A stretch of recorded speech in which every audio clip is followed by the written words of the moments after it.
In this video, I will discuss about another type of negotiable instrument, that is a bill of exchange. The definition of bill of exchange is, as per section 5 of the Negotiable Instrument Act, a bill of exchange as follows.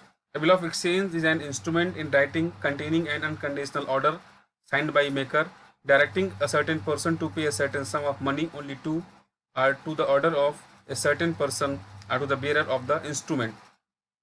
Example: Mr. X purchases goods from Mr. Y for rupees 1000.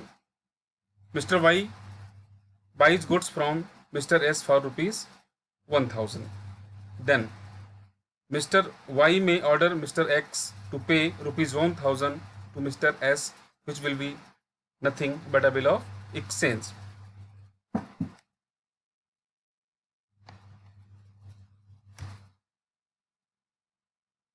A specimen of bill of exchange. In this, there are three parties. 5 months after date, pay Tarun or his order to sum of rupees 10,000 only for value received. There is a amount, certain amount, place, date, stamp, and address. Parties to a bill of exchange. There are three parties involved in a bill of exchange: the drawer, the person who makes the order for making payment. In the above specimen, Rajiv is the drawer.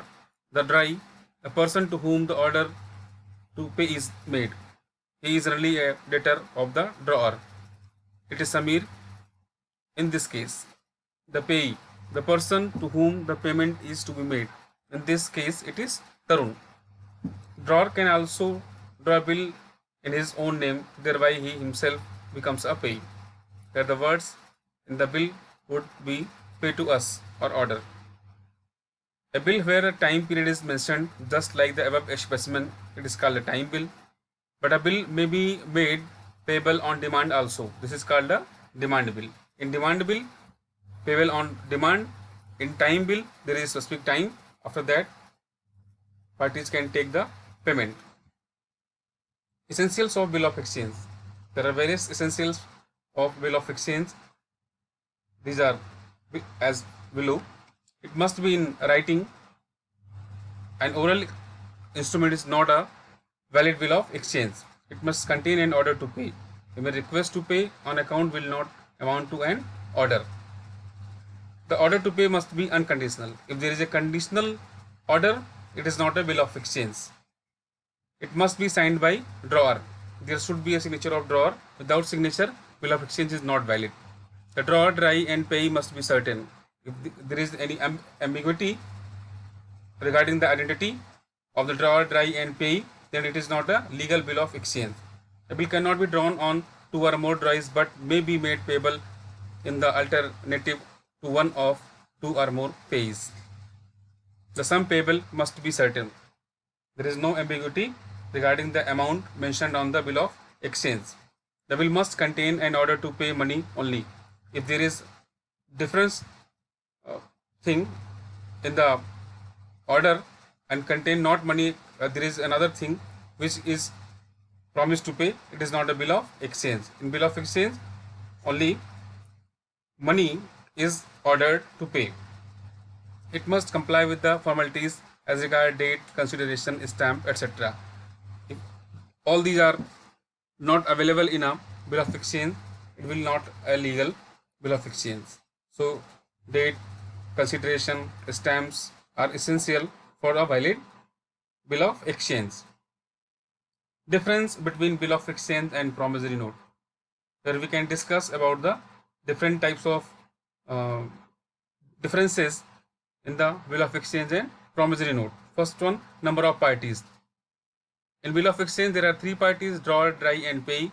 But in the case of promissory note, there are only two parties: maker and payee. Promise or order. It contains an unconditional order. In the case of promissory note, it contains an unconditional promise given by a debtor to the creditor. In the case of bill of exchange, the liability of the drawer is secondary and unconditional. In the case of promissory note, the liability of the maker is primary and absolute. In the case of bill of exchange, it requires acceptance to become a valuable instrument. In the case of promissory note, it does not require any acceptance since it is a valuable instrument right from the beginning. In the case of bill of exchange, the drawer and payee may be the same person. In the case of promissory note, the maker and payee cannot be same person. In the bill of exchange, it can be payable to bearer. It cannot be drawn as payable to bearer on demand. In the promissory note, it cannot be payable to bearer. It means there must be a name of the payee. It requires the protesting for dishonor in the case of bill of exchange. In the case of promissory note, it does not require any protesting. Protesting means if there is dishonor of the negotiable instrument, then parties must write on the back of the note date and reason of the protesting. Next is the notice of dishonor must be given to all persons including drawer liable to pay in the case of bill of exchange. Such notice is not required to be given to maker in the case of promissory note.